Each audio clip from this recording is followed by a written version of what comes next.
Hi, I'm David, and this is our science book project on Never Cry Wolf by Farley Mowat. We hope you enjoy our presentation. This book is about Farley Mowat, a biologist who is sent by the Canadian government to study the behavioral patterns of wolves in the subarctic climate.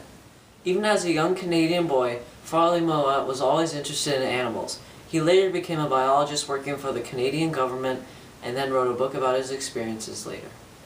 Hi, I'm June, and George was the alpha male of the wolf pack.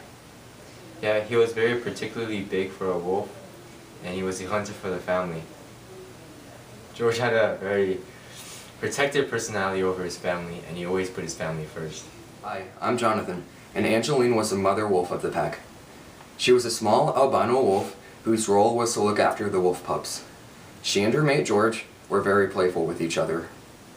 Hi, I'm Arya, and Uncle Albert was a hunting companion of George, who often took care of the pups while George and Angeline were off hunting. He was forced to mate with Kua, who was one of the Eskimos' pet husky. Tech told Farley an Eskimo folktale linking the wolves and the caribou through natural selection.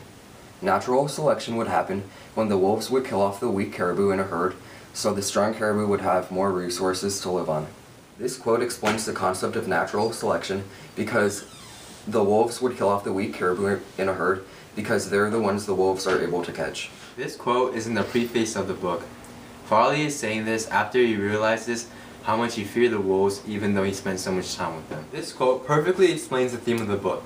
Farley realizes after his experience with the wolves that the human perception of the wolves was not only wrong, but that the fear of the wolves has affected the way we think and the way we act. Farley Mowat is sent out to Churchill to gather information on the wolves, who've supposedly been the cause of the decrease in the caribou population.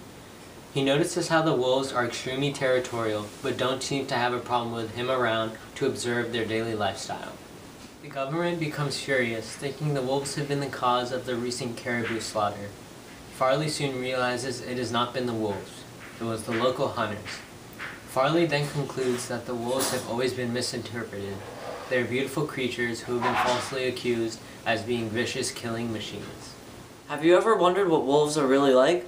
Find out the truth in Never Cry Wolf by Farley Mowat.